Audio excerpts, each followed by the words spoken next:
본 영상은 SCP-재단 공식 문서에 그래픽 노블 SCP-재단의 각색이 첨가된 내용입니다. 주의!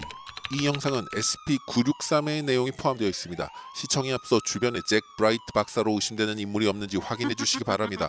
만약 그런 인물이 있다면 시청을 중단해 주십시오. 안녕하십니까. 지금부터 SCP-963에 대한 보고를 시작하겠습니다.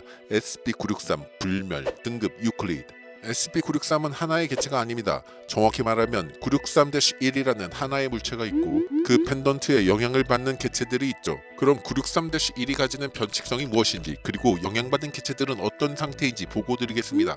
만약 영장류 실험체가 963-1과 접촉하면 그 즉시 이상한 일이 일어납니다. 접촉한 대상의 인격이 잭 브라이트 박사라는 인물로 바뀌는 거죠. 이 변칙성은 963-1과 접촉 중일 때만 일어납니다. 하지만 만약 실험체가 963-1과 접촉한 상태를 30일 넘게 유지하면 실험체의 인격은 완전히 교체되고 그때부터는 963-1과 접촉하지 않아도 잭 브라이트 박사처럼 생각하고 행동하게 됩니다. 변칙성은 한 명한테만 일어나는 것이 아닙니다. 이 과정을 반복하면 새로운 잭 브라이트 박사를 계속해서 만들 수 있죠. 963-1의 변칙성은 인종과 성별, 나이와 외형에 관계없이 누구에게나 일어나며 심지어 원숭이와 같은 영장류 역시 영향을 받는 것으로 확인되었습니다. 덕분에 재단은 원숭이 박사를 확보하게 되었죠. 이어서 이러한 변칙성이 생겨나게 된 계기와 잭 브라이트 박사에 대해 보고드리겠습니다. 그는 SCP-재단의 연구원이었습니다. 963-1의 담당 연구원이었던 그는 963-1을 가지고 시설 내부를 이동하고 있었습니다. 그러던 중 격리시설에서 탈출한 SCP-076-2 아벨이 그의 앞에 나타났고 그로 인한 사고로 잭 브라이트 박사는 사망했습니다. 시신까지 확인했죠.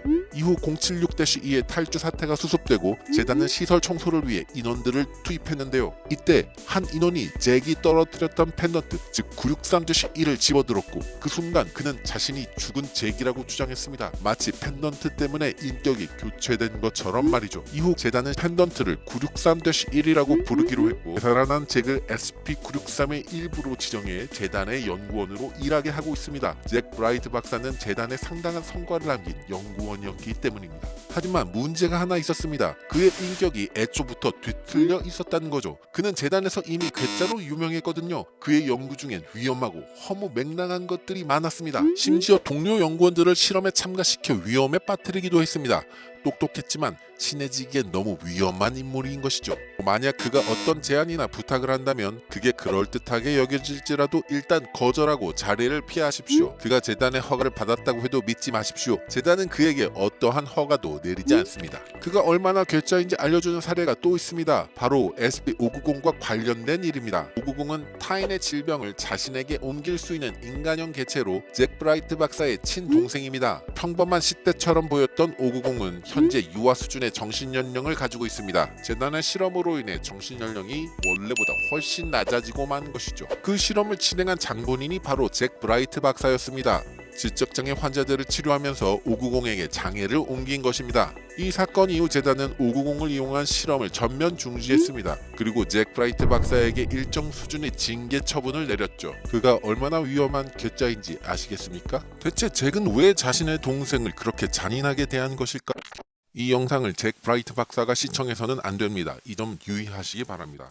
SCP-963 잭 브라이트 박사, SCP-590 브라이트. 이 둘은 형제 관계로 590의 변칙성이 발견되면서 형인 잭 또한 재단 연구원으로 입사. 이후 590을 이용한 실험에 잭이 참여한 것을 확인. 590이 고통스러워할 때마다 잭의 심박수 또한 변한 것으로 확인. 현재 590에게는 계획된 실험이 없음. 더 이상 590의 스트레스 지수가 상승하지 않음. 이 모든 것이 잭의 계획인 것으로 판단됨.